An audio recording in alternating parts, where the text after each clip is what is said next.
The end of summer is here. We are entering fall and I'm getting ready to plant garlic. Garlic is one of my favorite crops to grow because it's a high value crop. To buy a pound of organic garlic goes in between $15 and $20. If you're gonna buy a pound of organic tomatoes, that's usually $3.99 compared to $2.99 for non-organic. Excellent crop, nothing eats it, deer resistant, rodent resistant, nothing in the garden wants to eat garlic except you. So here you have your garlic head. And you want to separate the garlic cloves.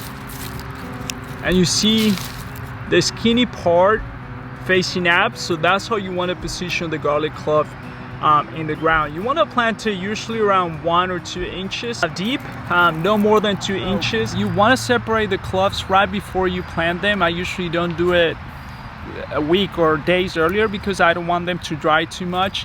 So one thing about planting garlic is you want to select the biggest heads you have available to you, because the bigger the head, the bigger the cloves, and the bigger the clove, the bigger the head that you're likely to get from that clove. Each individual clove is going to give you 1 head of garlic in the summer. So you want to select the biggest head, and you want it from that head you want to select the biggest cloves. Because here, for example, you see these cloves right here in the middle. That's a small clove. I won't plant that. I just take it out and then use that for cooking.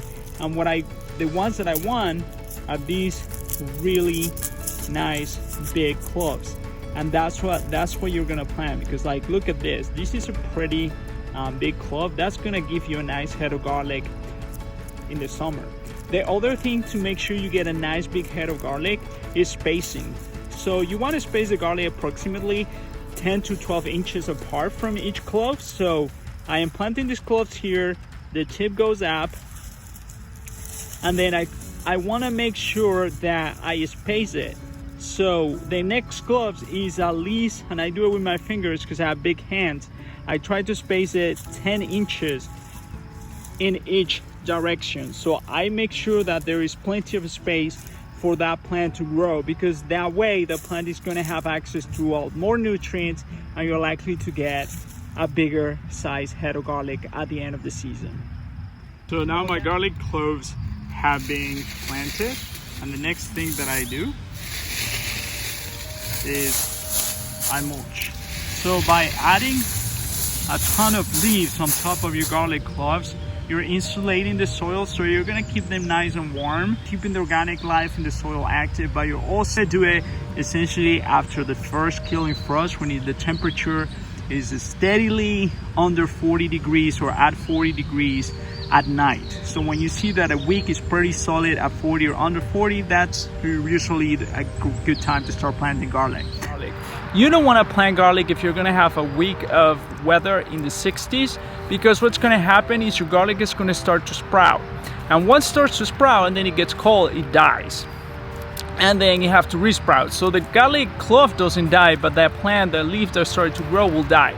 So you don't want the garlic to waste energy putting growth that is going to be killed by frost. So by applying the mulch, but you're also saving yourself a ton of weeding in the spring, because in the spring all the weeds are going to start to grow, and your garlic cloves are going to be able to break through these leaves very easily. You don't compact them, you just put them on top.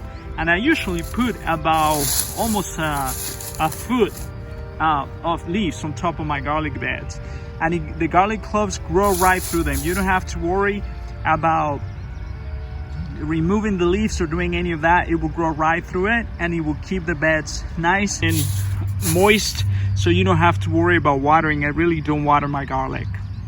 So a good practice here in the Northeast, zone 5B, plant around Halloween, and then you harvest right around the 4th of July.